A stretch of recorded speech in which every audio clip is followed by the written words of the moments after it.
Something went on here, something went on there.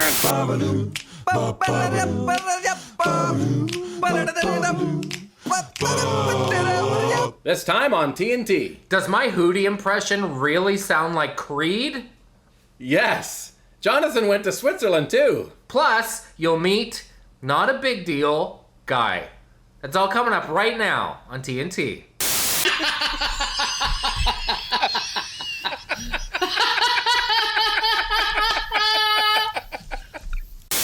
Hey, Bod. Hey, Bud, how are you? Good, how are you? I'm good. So you were golfing I'm doing with better. Taylor Pendrith.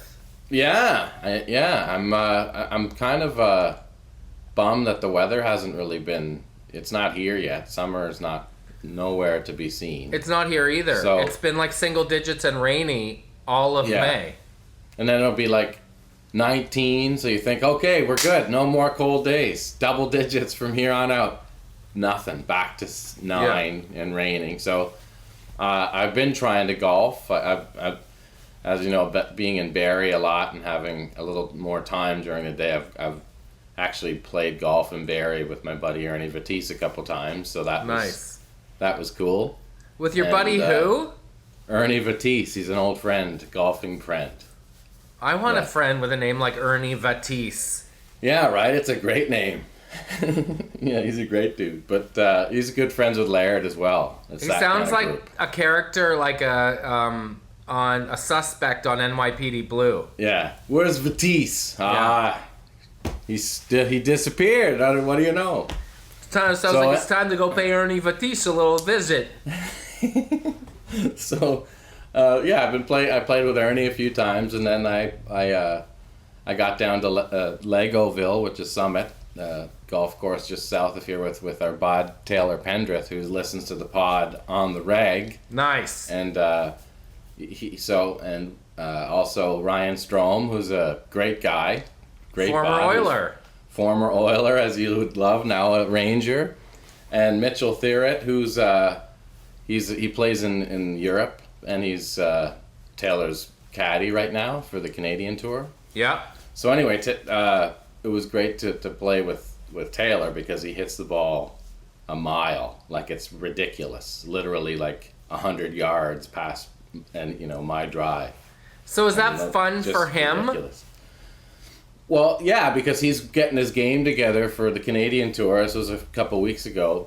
He's out west now, and it's fun for him just to kind of get to playing, just because it's been a winter for him and he's been hitting balls inside or going to Florida or whatever. So it was just good to hang with him, and we had a bunch of laughs, man. We were talking about I think back in the day with OLP, I used to popularize the Levon Helm from, I think, his book, This Wheel's on Fire, Levon Helm's book. He says, I would always pull the fun rope as opposed to the not fun rope. Oh, I like that expression. When you wake up in the day and there's whatever to do, and you could do the not fun work, or you could do the fun work, or you know what I mean? So pulling the fun rope, for me, being out there, I was just saying, hey, it's having a great day.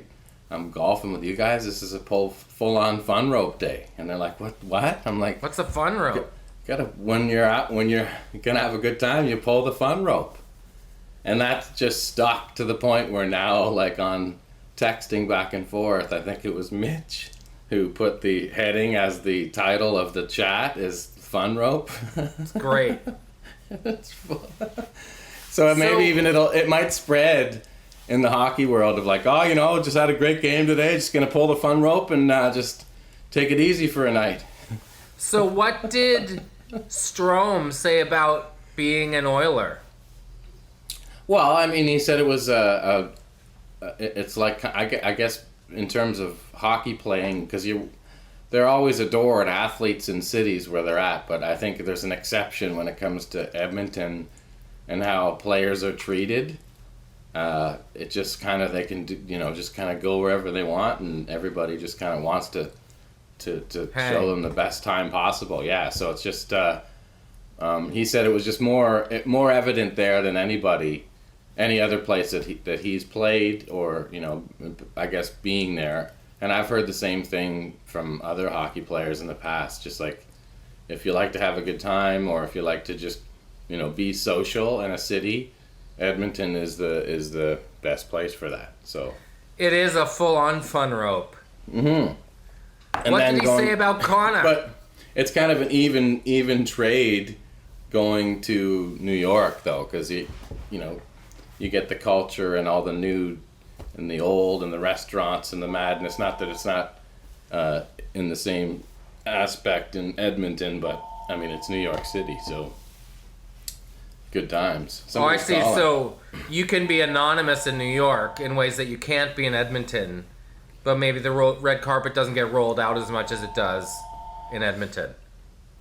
Yeah, exactly. Well, exactly. When you're like, what are you doing tonight? Well, I'm going to see frickin' the Eagles at Madison Square Garden, right? So it's a little different. What did he say about Connor? We didn't talk about Connor. I didn't. That's just me. That's kind of one of those things where I don't know. I feel like we're playing golf, we're having fun. Why would you stir it up with that one? There's lots of questions I asked him, but I'd ask him about like a thing where, what's it like? And I think it's just the microscope is too strong on that one. I don't know. So what did you ask him? Because I'm the first to say you're either a friend or a fan, and you can't be both. I totally get that. But I feel like, how's Connor is a legitimate question. Yeah, it is. I don't know. Maybe next time I'll throw that out there for sure. But what did you throw out there? I don't know. I'm trying. Was Taylor sharing any P11 stories or anything from the golf world? Well, I mean, nothing that I can share on the podcast. That's for sure. Right. Like I can't say any of that stuff. By the way, there's always some P11 talk. We're watching the Voice finale, and Hootie and the Blowfish played 2 songs on the Voice finale. Yeah, that's awesome. So we have to go see the Bare Nakeds and Hootie. Yeah. This summer. They have one stop in Canada, right? Yeah, we got to go, and I've been talking to Ed, and we got to get together and go to that show. We have to go. For sure. I think this often benefits bands from back in the day when they appear on things, with the exception of maybe Air Supply in the season finale of The Bachelor last year, which was such a non sequitur. Yeah. But you hear Hootie and the Blowfish play last night with the benefit of 20 years of not hearing them, and you're like, you know what? They're all right. Well, I mean, those songs are the same as they were then. They stand the test of time. It doesn't. It's honest. It's not trying to be anything. You know what I mean? It's not like cheesy cock rock from the '80s and like just posing. It's not. It's just like they're all wearing like frickin' shorts and shirts that you would see the guys on a municipal golf course. Right. It's clothes that they would wear. It's cargo shorts rock. That's the breed. That's the brand of rock it is. Hey, man, cargo shorts rock. Apparently, there's not a better time to be had than hanging with those guys. So really? Yeah. I heard they're just like great dudes, and they just want like they're full on fun rope. He's also a great singer. The other thing is like with the elephant in the room on this tour is the history with Darius and the history with Ed. Right. being like the Uncle Milties of each country. Birdsmen. Birds of a Feather tour. Through folklore of college parties and touring the eastern seaboard of Charleston and the Carolinas, hearing stories about people hanging out with Darius. Man, so is he a holler outer? What? Like, what is that? Maybe that's the fun rope. Holler or outer? What does that even, what does that mean? Does he haul it out? Well, but like, here's the fun rope if you guys want to pull it. Oh no, I don't think it's like that. That's P11 though. Right. That's like more party P11. Trick. Yeah, no, I don't think so. No, and like I said, I don't want to throw like I don't want to throw any stories out there that are going to be crazy for anybody to hear. I think people would love it. All that to say, he has a great voice. And it's, if anything, only gotten better with time. Yeah. And that would be a fun night out. It would be for sure. To see those two. Night, wouldn't it? They didn't do Only Want to Be With You, which was mildly disappointing. No, really? Yeah. But they did, hold my hand, I want you to hold my hand. Let her cry. They did that one too. Let her cry. But he's doing this like, he's not judging the lyrics, but he's kind of like riffing in and out of the waves in a big way. Oh, he wasn't like doing the like, she sits alone by a lamppost. Was he doing the like the screaming? Yeah. Was he doing that? Yeah, but he's doing like, she's there with a lamppost, like abbreviated kind of versions of it. What's the when he's singing hard at the end? In Let Her Cry? When the tears fall down like rain. I think it's the you're not used to hearing vibrato on a deep voice like that. When the tears fall down like rain. No, but the first one in that phrase is harder. When it eases all her pain, let her go. When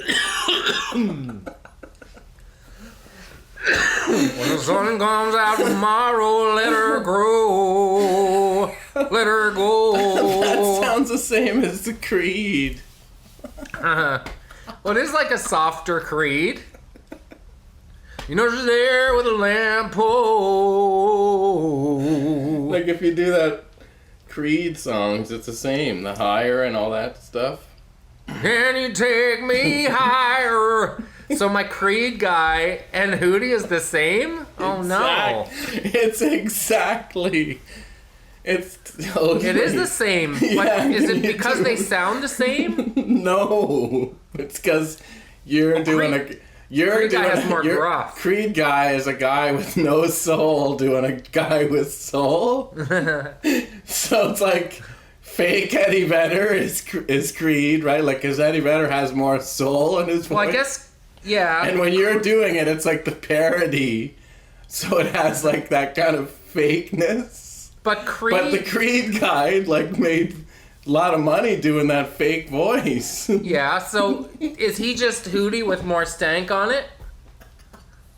Can you take me higher? There's more like grit, right? No, well, I think it's coming from a shallower plane. You try to sing like higher. It's not deep. You sing higher, like you're in the booth. Darius Rucker's voice has really got a lot of bottom to it. Yeah. So that's the difference. It's way more bottom end. You sing Can You Take Me Higher, but you mean it. Me? Sing Why? Take Me Higher right now like you mean it. You're in the booth. It's a dry vocal take. Can you take me higher? You can't even do it without laughing. I know, but because it's Creed. I'm going to do it as though Are you going to do it not all like for real? Can you take me higher? I can't. Like you sound like him in the booth though. Like good take. Can you take me higher? I can't even do it. No, but no, you got to try and do it like Scott Stapp. Is that his name? Yeah. Because it's perfect when you do it like that. Okay, you do Let Her Cry. Which is more grit. Let her cry when the tears fall down like rain. Let her sing when she needed all her pain. You sing I'm such a baby, yeah, the dolphins make me cry. But do it as best you can, for real. Okay, like I'm such a baby, even the dolphins make me cry. I mean, it's not It's not terrible. I'm such a baby, yeah, the dolphins make me cry. Why are you singing it all John Denver and soft? I guess I went up. Here's the dolphins make me cry. like I'm such a baby, yeah, the dolphins make me cry. Now it sounds like Scott Stapp. I don't even know who I'm doing anymore. No, but it's even better that it's like Scott Stapp. Like, if Darius I'm Rucker... such a baby girl, the dolphins make me cry. Like, Darius Rucker was kidnapped, but they had to use Scott Stapp for a tour. He's being held in a room in the basement, and all you can hear is, I'm such a baby. You hear it all mint in the basement, all muffled. He's singing to himself to keep his spirits up. That took a weird, dark turn. Hey, speaking of weird, dark turns, I did the Canada Land podcast this week. Weird, dark turn. Well, I guess the reason I said well, that as a segue... Let me ask you, because I want to know, like, as an observer, it's Jesse Brown, so it's not like, all right, let's just get into the pop culture of the last 5 years and have a laugh. It's kind of like almost like combative reporting, where it's I would be like, what's he gonna talk about, and what kind of angle is he going at? Well, I guess right? after, so he sent me a message and said, hey, just a thought, we should have you on sometime to talk about your varied media career. And which is pretty vague, I guess. Pretty vague. Yeah. So I was like, sure. And then after I said yes, I was like, that's probably the closest to W5 calling me that would ever happen. And so I started to think, am I being set up? Is this an ambush of some kind? Is he waiting to pounce, or is he baiting the hook? Like, hey, let's talk about Jono Vision. When I get there, he's gonna mock me or ridicule me.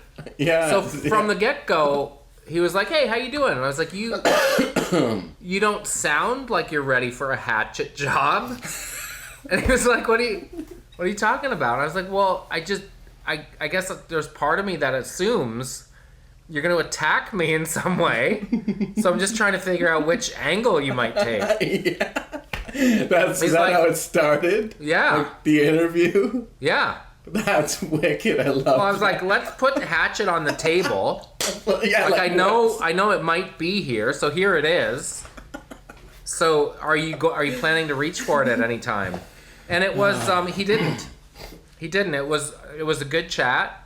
And I guess the closest it got to any kind of hatchetry was, tell me the real reason you left Trailer Park Boys, which is a question I've been asked an awful lot. And I said,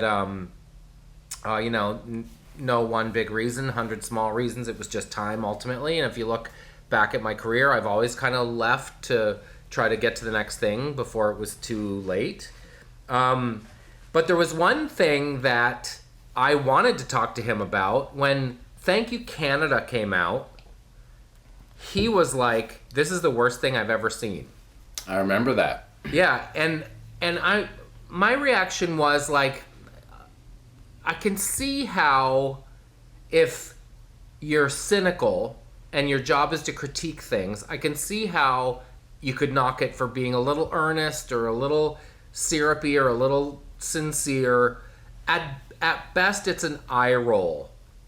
But the amount of anger and hatred he had towards it, I thought was completely out of whack. Like, just, Ricky Gervais has a bit where he's like, the internet's like standing in front of a bulletin board, and you take a number from a guitar lessons flyer and call the person up and say, I hate guitar. Like, what are you doing that for? Just don't take the number. Don't call. You don't have to watch it if you don't like it. It's not a big deal.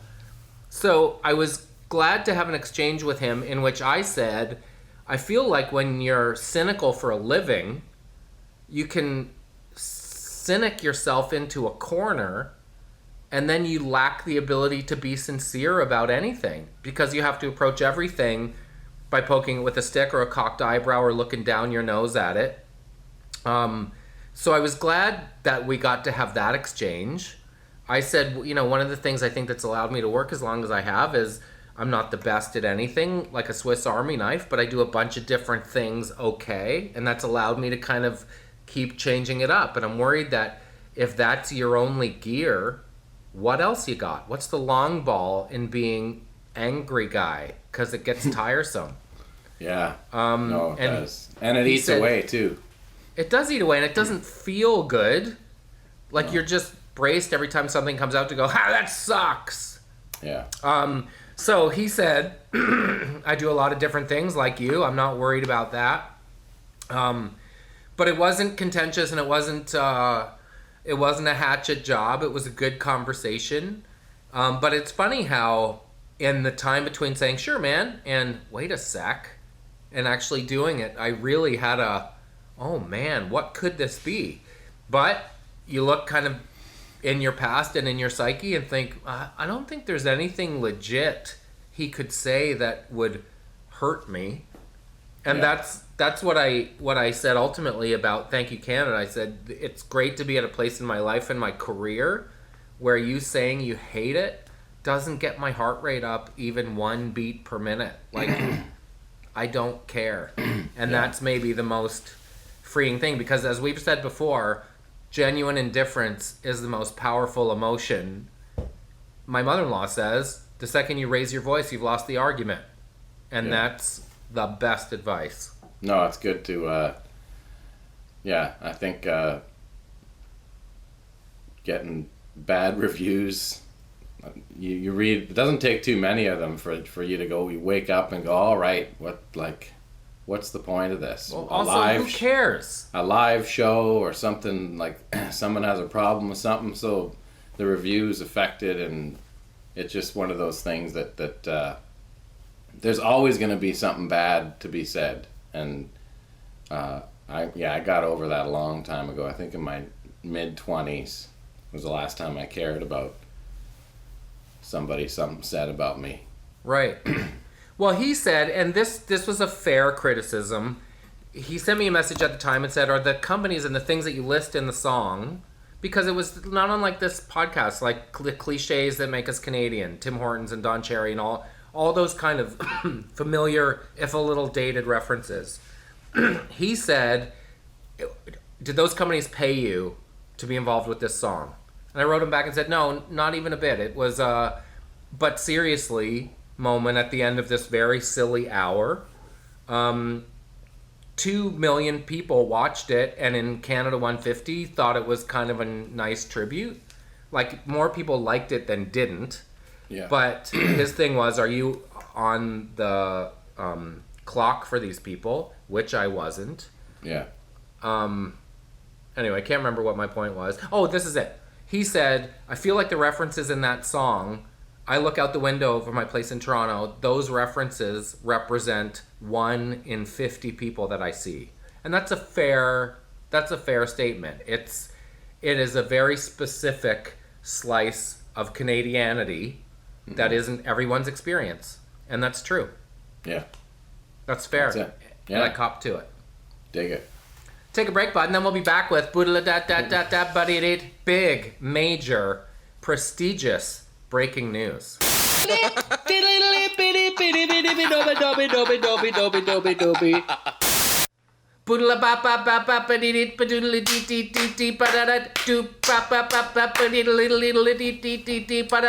Breaking news. Taggart, tell the people. We have a show for Montreal buds. Actually, it would be great to have all buds. All buds across Canada, please come to Just for Laughs. It's an all buds 2019. Bulletin. A buds bulletin. It's Just for Laughs 2019, July 24th at the Ovation Room in Montreal. Just for Laughs TNT show in the coveted spot at 11:30 a.m. That was a bit of a surprise. I can't wait to get up at 5 or stay up. I didn't know. We've known for a few months now that we are going to be at Just for Laughs, which is great.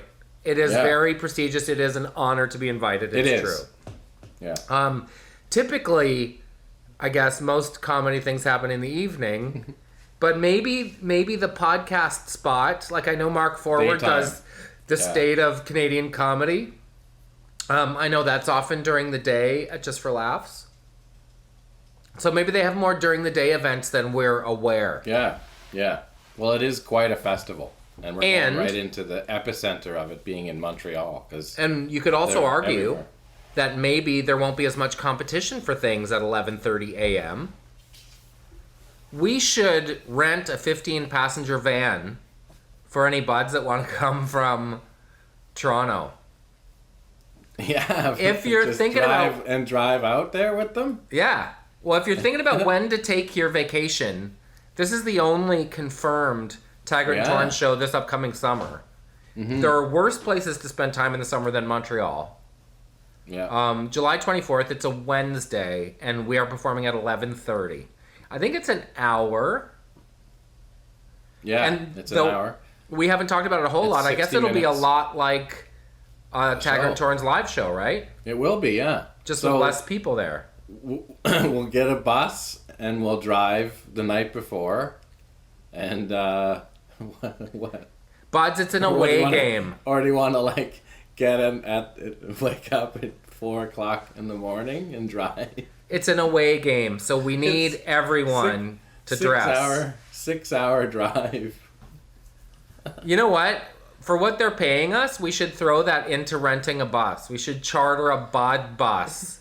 That would be amazing. I know, but then we got to get hotel rooms. Well, let's say people are on their own for accommodations. But let's use the hashtag Bud Bus. Let us know if you would be into taking a Bud Bus from Toronto, and maybe we can arrange that. Yeah.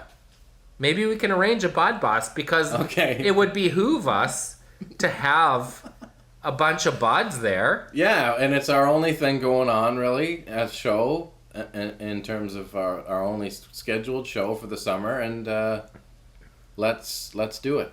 And we'd rather have it rammed than empty. Yeah. Hashtag Bud Bus. Who's in?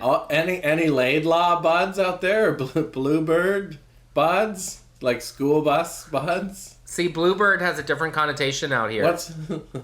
Well, do you know what I'm talking about? There could be some school bus buds out there. Yeah, for sure. That want to just... Can you imagine the roadie? Andrew Axai, I'm looking at you, bud. You need to round up a posse. Chanel, all of our Ontario buds would be so fun. Mike the Bud. Mike the Bud for sure. He can drive. No, he can hang out and hand out Timbits. Or maybe it's a Via Rail joint. Oh, we hit the. Oh, yeah, that's pretty Canadian. Yeah. You know what? Let's call Via Rail and see if they'll give us a special bod code. That if you say you're going to TNT in Montreal, they'll give you a special rate. Yeah. Okay. If they're going to JFL, even. Yeah. This is a full-on train buds. It's training day. We need all hands on deck. Because historically, although there have only been twice, Montreal's a little sluggish for us with ticket sales. Yeah. But maybe we can gear up some special guests too. Look, it's Rebs. Yeah. Hi, Rebs. How's it going, bud? He's looking around. Where are you? We haven't talked since Your 2 Cents came out. Yeah, and now it's out. Yeah, and the reviews have been great. Mm-hmm. This is the interesting thing. Back when we did Street Sense, there were less things competing for eyeballs. So people would be more apt to watch the entire episode, right? Mm-hmm. Plus, there was a narrative arc, so maybe you would stay tuned to see what happened with Ken from Byco in the end of the show. Now that it's on the internet, we can carve up the content in a way to make it more user-friendly. So if you do like Arkells but don't have a student loan, or you are in the market for a phone, you can just watch the segment that appeals to you the most. Mm-hmm. I would say the biggest education for us has been in how people ingest things nowadays, like on which platforms and stuff, and how people are reluctant to click over between platforms. Yeah, people they watch clips almost. They're getting used to the format of how Instagram or whatever Twitter provides just 2 minutes of whatever and the opportunity to go further. So unless you're a YouTube person, then everything has to be 10 minutes. Like my kids, they all watch YouTube and the videos are between 10 and 15 minutes. And they'll watch them no problem. Oh yeah, for sure, definitely. So, and it's like you said earlier, it's honestly, it's just the idea of picking and choosing. They get used to having their own decision, and the idea of sitting in front of a TV and having what's presented to you at this time and that time, just kind of people are like, I can't sit around and wait an hour and a half, or I don't know what I'm doing in 2 hours to watch this anymore. Well, exactly. Unless sure. it's a Raptors game or something that starts at a certain time that you can only see in one place. Like, why would you sit through something that doesn't pertain to you? So Yeah, even our this time on, like setting up the show, that's 40 seconds. People don't have the attention span to sit through that. Like if I'm up at my mom's, there's nothing there but TV and just normal cable. It's like there's nothing on ever, and I forgot how much I disliked trying to find something to watch on television. So what do you watch? Yeah. CHCH? Yeah, exactly. That's You watch what my Jaya mom... Cree? No, These it starts shows in the morning, and it's like all the old stuff, like Laverne and Shirley, I Love Lucy. Oh, that's great. All those shows are on there, for sure. So it's just kind of like I woke up and it's 1982. That's kind of the best. You're living at home, you're sitting on the couch with your mom, you're watching old shows. And CHCH has that same old sound they've had since the 80s, that doo-doo-doo-doo. It's the best.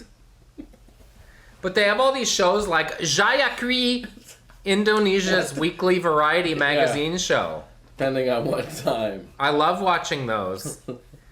Jaya Cree. So your 2 cents has been going gangbusters. The reviews have been great. It's been a really fun experience for our little company. Mm-hmm. And best of all, it's working. Yeah. Making stuff with a sponsor as opposed to with a network just feels like such a streamlined process. It's the move. And we're seeing, anything that, when you're in our position now where you've made a couple things and you see how sometimes it can be easy and sometimes it's not. And like you said, whenever all of a sudden there's 50 different people that have to go through a chain to make one decision with a network, it just takes... For one, it takes a lot of the humor out of what you're trying to do. It takes a lot of the joy. The idea of improv or any of that stuff. If you're trying to capture something that is more of a feeling as opposed to written on paper perfect, and then it has to go up the chain and it comes down differently, and it's like how can you work with that? So. It must be more freeing for you being kind of in that for 25 plus years. Yeah, it really is. And doing it on your own now.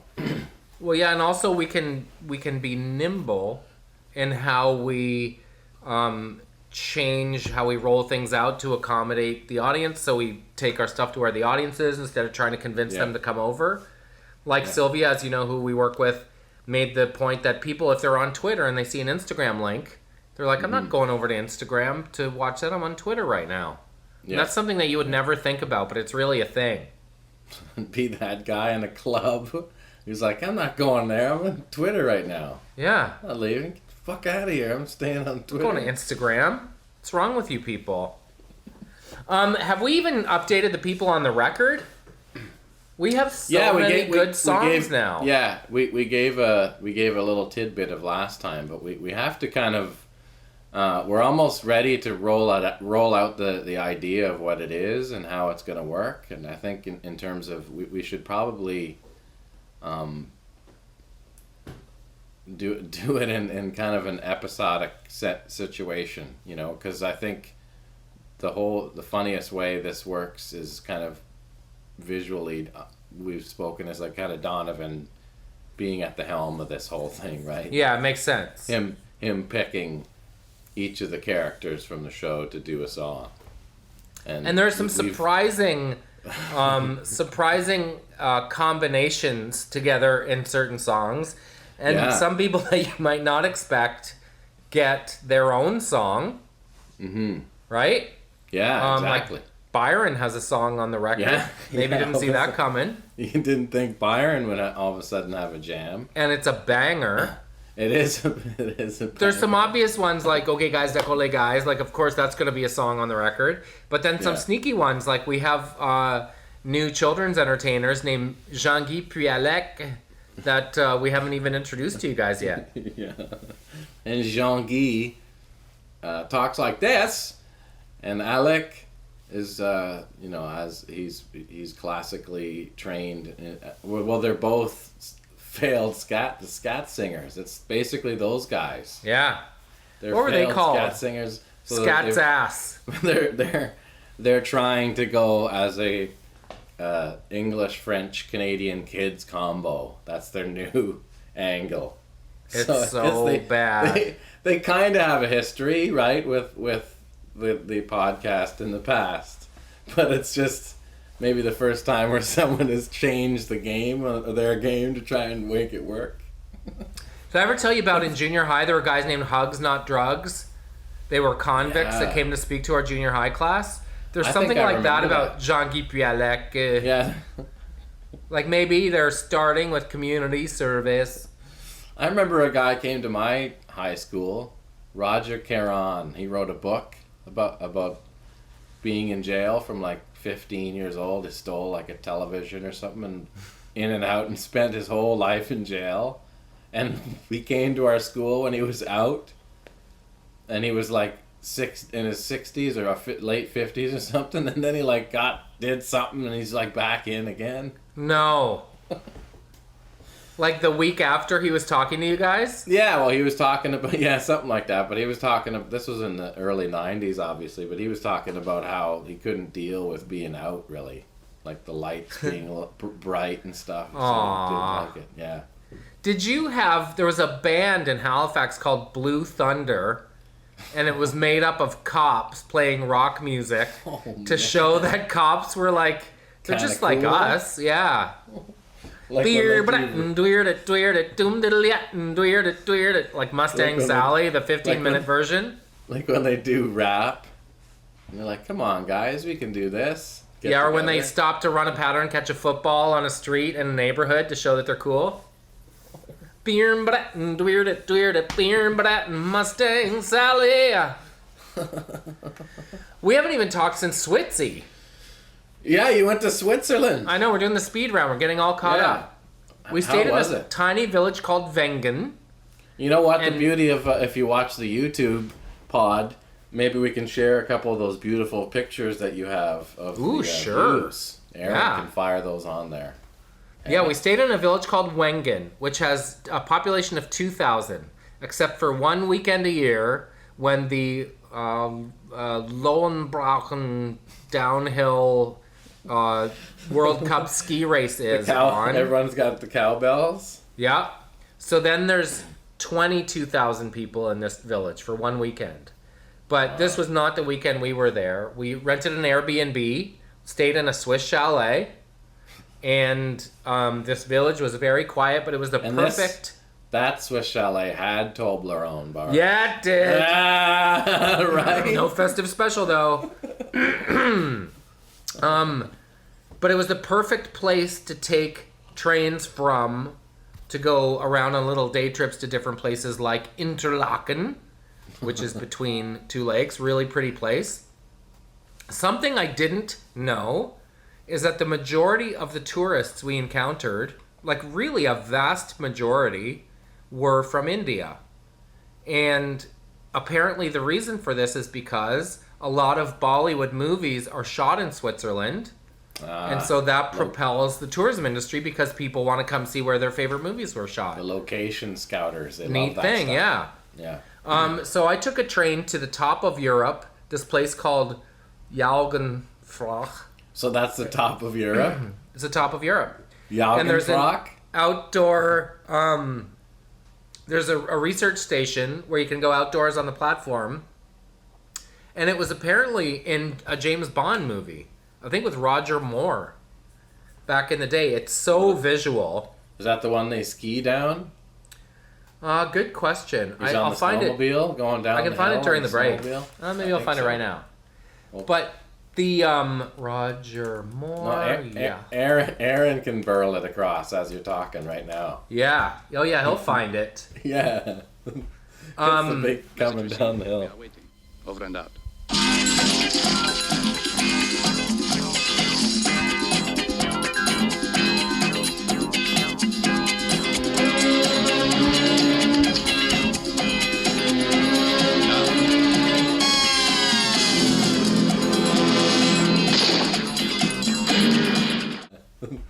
It's the big coming down the hill. But most of the people who go to the top of Europe stay indoors because they have a Lindt chocolate factory at the top of the mountain. The things that you know about Switzerland, it is extremely efficient, totally true. They take their chocolate very seriously, totally true. It's expensive too, right? Expensive AF. Yeah. But this village we were staying in had no cars, so there was no din. It was just silent, and it was surrounded by mountains and valleys.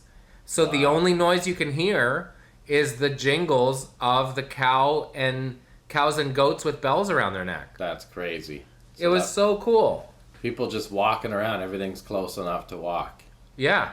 And as you know, you get struck by when you're in Europe how intense the history is. Like things here from the 1960s we think are old. Oh, I know. Like there, eh? We took the girls to a castle. We went inside a mountain to watch the glacier melting, resulting in waterfalls. Like there is quite an education to be had by traveling.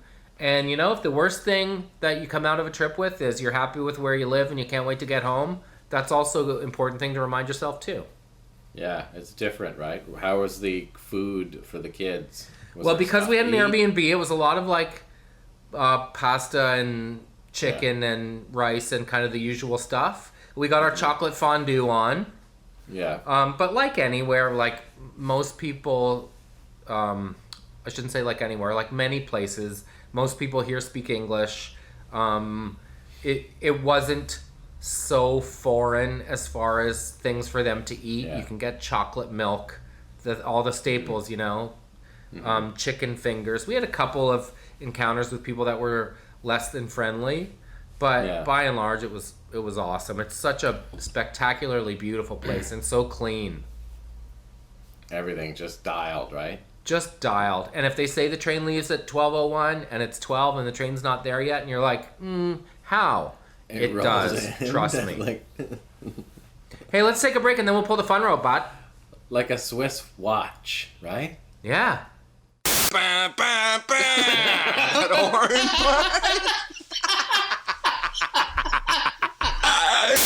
Hey, Dustin.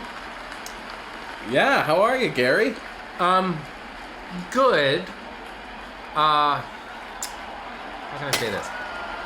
It's not a big deal, but you know how... Yeah? We're at a ball game here. Like, this is going to be a great day. You look a little upset. What's the game hasn't even started yet. What's going on? I'm not upset, and it's not a big deal, but you know how we've been roommates for a couple months now, right? Yeah. And everything's going great. Yeah. But you know how when we moved in, and it's not a big deal, but when we moved in, I said the only thing that I really care about is the order that things get placed in the fridge, right? Goes dairy, vegetables, meat, fruit. So the fruit is always in the crisper. I know you said that. And yeah, I can't believe it's not a big deal. Bringing that up here? It's not a big deal. I guess I'm just wondering. It's not a big deal. How many times I have to ask you to not please don't put the yogurt in the crisper where the fruit goes. That's it. Like you were about to open up your peanuts there, and then you put them down almost in disgust. Yeah, okay, but you're in memory of this. You're all of making it a big sudden- deal, though, and I'm saying it's not a big deal. It's not a big deal. But just don't ever do it, please. Okay. Can we watch the game here? I would love that. Okay. You know, it's not fun for me to have to bring up. Okay? I know. I won't do it anymore, okay? Okay. Can we watch the game? No big deal. It's not a big deal. Well, it might be a little bit of a big deal, I would Also, now, are you saying it's a big deal? Because I was just trying to find a way to tell my roommate about something that's not a big deal. I bought you a ticket for the Blue Jays, and we're sitting here, and we have afternoon, the dome's open, it's a beautiful day, and you're bringing this up, Exactly. and you're saying it's not a big deal, but It's not a obviously big deal. it's a big deal because we're here. Well, I and feel like you're making it a big deal. You didn't even eat your peanuts. You didn't even want your peanuts. What? Okay. All right, are we doing this? It's not a big deal. But it's not a big deal. It's But not a you big said, can I deal. buy you some peanuts? But you didn't say, would you like a drink to go with that? And it's not a big deal. But how am I supposed to eat the peanuts if I can't drink something and choke them down? That's something else now. You never said anything about that. Is that why you're upset? It's not a big deal, but if you're gonna buy someone peanuts, you buy them a drink. Because what am I supposed to do? Ticket and everything. But you get to the front of the line, you get yourself peanuts, you get me peanuts, and then I'm supposed to wait in line behind you and then get myself a drink. Because you didn't offer? I got the peanut. We were beside each other, and I thought you would buy us drinks, but I'm like, well, I'll buy peanuts, assuming, well, someone needs to buy a drink. You haven't bought anything yet today. Well, maybe buy some drinks. Okay. It's not a big deal, but usually when you buy a ticket for someone to something, that includes like a drink and a snack, and then the person who had the ticket bought for them pays for the parking. Like that's. Hey, you know what? That's it's not a big deal, but that's just how. It's not a big deal. It's not a big deal, but that's just how it always has been.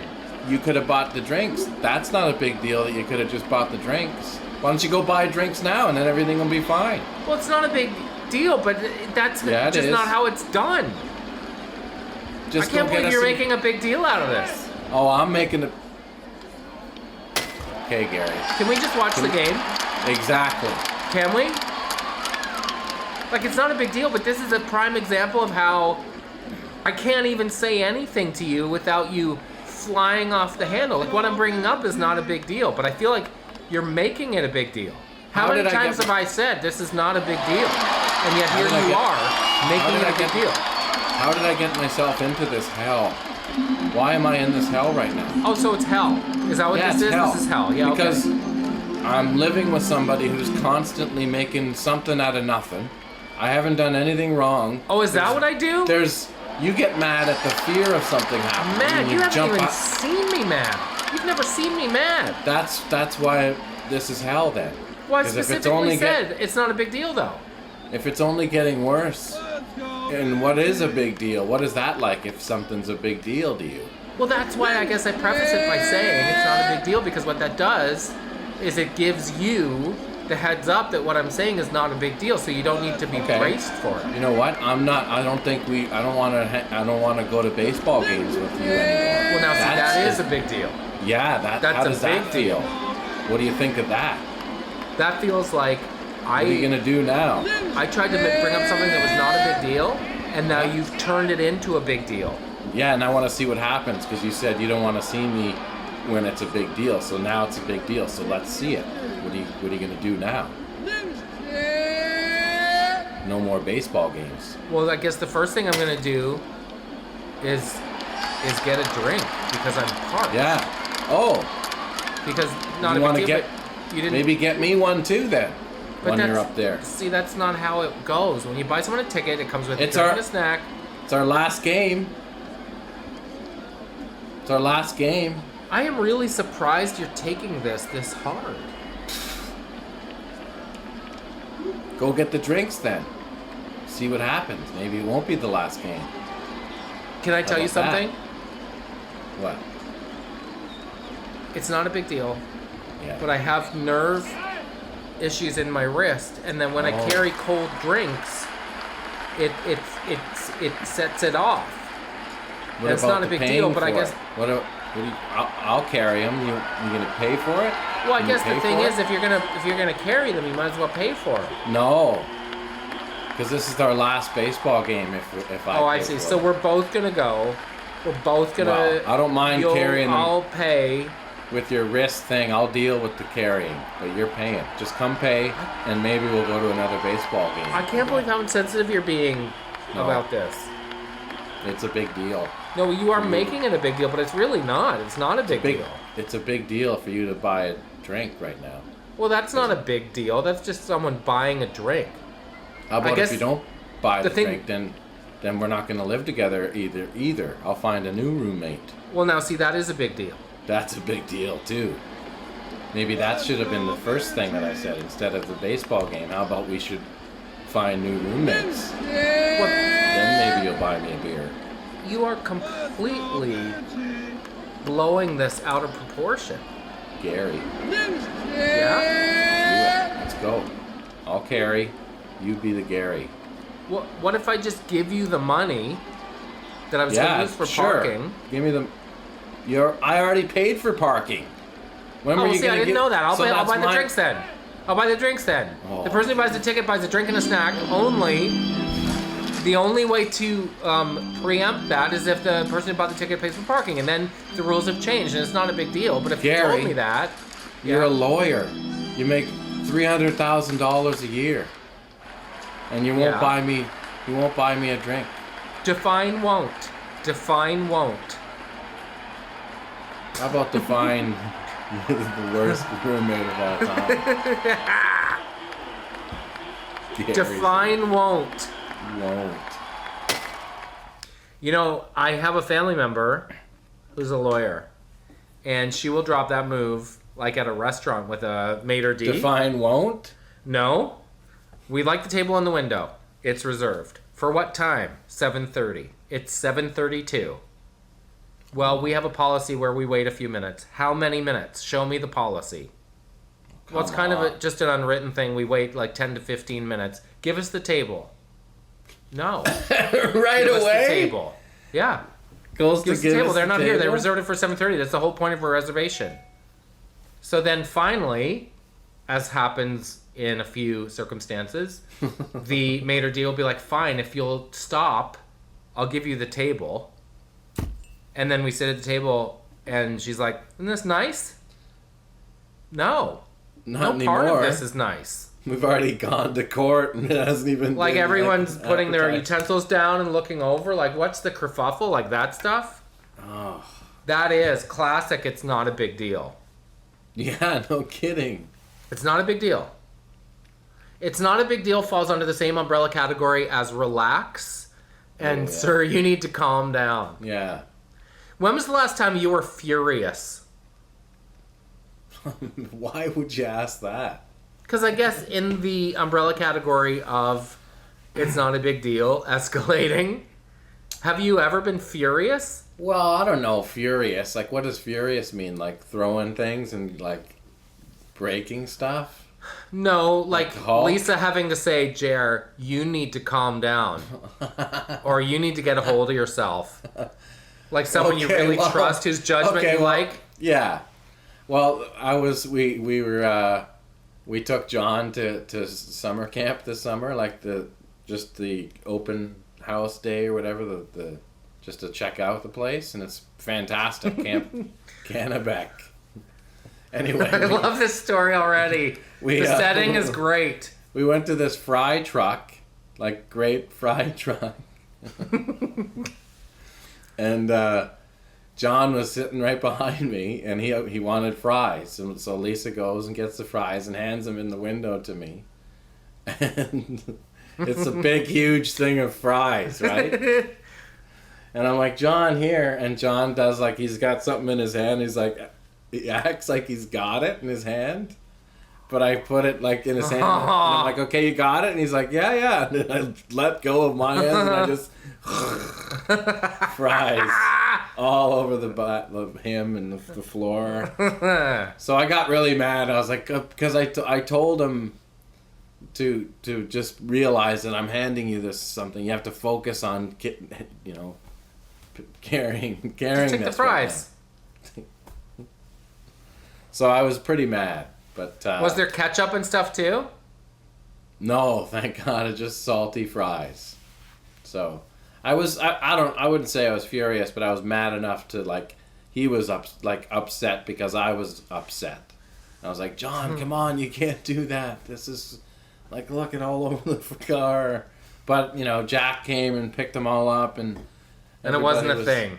Yeah, and even Lisa was like, calm down, but I was like, furious enough to be like, set me off to be kind of like bummed out for a little while. And I hate that, I hate that when that happens to people and where you're set off and it's hard to get back on track. I know, it busts your flow. Yeah. No, but even when you're in that crappy rut, you're like, to get back into the, like, stop being, a curmudgeon, So, that's and it's stupid. Yeah. Yeah. And you're kind of embarrassed for how you reacted or something. Exactly, for sure. Yeah. But, I think so you and I apologize and try and move on, but it's like... You have to eat it. I think you and I probably have less of those instances as fathers than our fathers did. Yeah, I'd say. Right? For sure. But I think, my dad, yeah. Was mine too. As you know, he died when I was 7, but I have recollections of him being very unhappy and angry with the whole family and kind of, brat's the wrong word, but kind of pouting and... Yeah. Right? Yeah, for sure. And my dad had anger issues. So, right. When he was mad for like 2 days. But I try to be very conscious of that. Like, Shug, just not a fast person. She doesn't really hustle. She doesn't really hurry. And I should expect that from her and not get frustrated when she's dawdling to get out the door when all I'm trying to do is get her to her dance class on time, right? But it's funny how those same issues that our parents probably had with us, now that we're parents, are infuriating is the wrong word because it's never that big a deal. But it's the same stuff that comes up. It's the same, do I have to wear a jacket? Well, you might as well take one because if you have it, you have the option of putting it on. But if you don't take it and you're cold, then what? Like these ongoing... And you know what? With kids and me having 3, they get bored mentally too sometimes, and they find it amusing to stir it up a bit. Oh, interesting. So even if they don't realize what they're doing, if it's late at night and I'm telling them to go to bed and I can see that I'm not happy, they'll laugh and I'm like, why do you want to make me more mad? Like, don't you understand this? I'm angry. This isn't funny to me. They're poking the bear. Yeah, and that's kids start to do that, and I think that has a lot to do with you have to kind of focus on them and keep a relationship with them too, because I think if they start to feel that they're disconnecting, they'll do that. They'll try to piss you off in certain ways, and it can be unhealthy. It's hard to be aware all the time and be present of the magic passing you by, but yesterday I was trying to get some work done. It was on a deadline. I was a little frantic trying to get this thing done in time. Indy gets home from school. She crawls up beside me and curls up beside me, and she's kind of teasing me and tickling me, and she wants to party. Yeah. And my first reaction was like, oh, I'm trying to get this stuff done. And I was like, get your head out of yourself. Yeah. The time will come not that far from now. Happen. She won't do that. Yeah. It's the best. But it's not always easy to remember with the very real pressures of life. Do you know what I mean? Yeah. Oh, yeah, and my kids will hit me with that, too, all the time. Come on, they Dad. actually say that. Come on, Dad, it won't be forever that I ask you to do this. Oh, cats in the cradle, right in your face. They know, because we say it, I'd rather them, play that card than, not do anything or just kind of, because kids can always figure out something to do if you can't do something with them, right? Do you know what was the best? When we were in Switzerland, the village of Wengen had this outdoor chess board. Nice. And Indy and I started pieces. playing chess, yeah. And at first it was like kind of joke chess where she just picked up her pieces and bashed mine and then took them off the board like with no rules. But then I was like, chess. you know what? If we're going to do this, let's do it right. Here are all the pieces. Here are how they move. And so we spent the week playing chess against each other. So just by the taking end of the week, time. did she know how to play? Nice. She's great at playing chess, and her instincts are really good. So we bought a little chess board to play chess on the plane on the way home. Nice. Yeah, it was wicked. That's good for the brain, chess. Big time. I played on my chess team at school. I'm sorry? One of my few teams of any kind of Did you social. really? Yeah. We should play chess. I'm not very good at my friend Alex. I'm not very good. My friend Alex is really good at chess. I bet he's good. So maybe that's why I think I suck, because he's really good at chess. I could see him being really good. Yeah. Hey, good chatting, bud. Hey, good chatting there, bud. Brah. Bananas are potassium. Bananas are yellow. Bananas come in bunches. Sometimes there's tarantulas in them.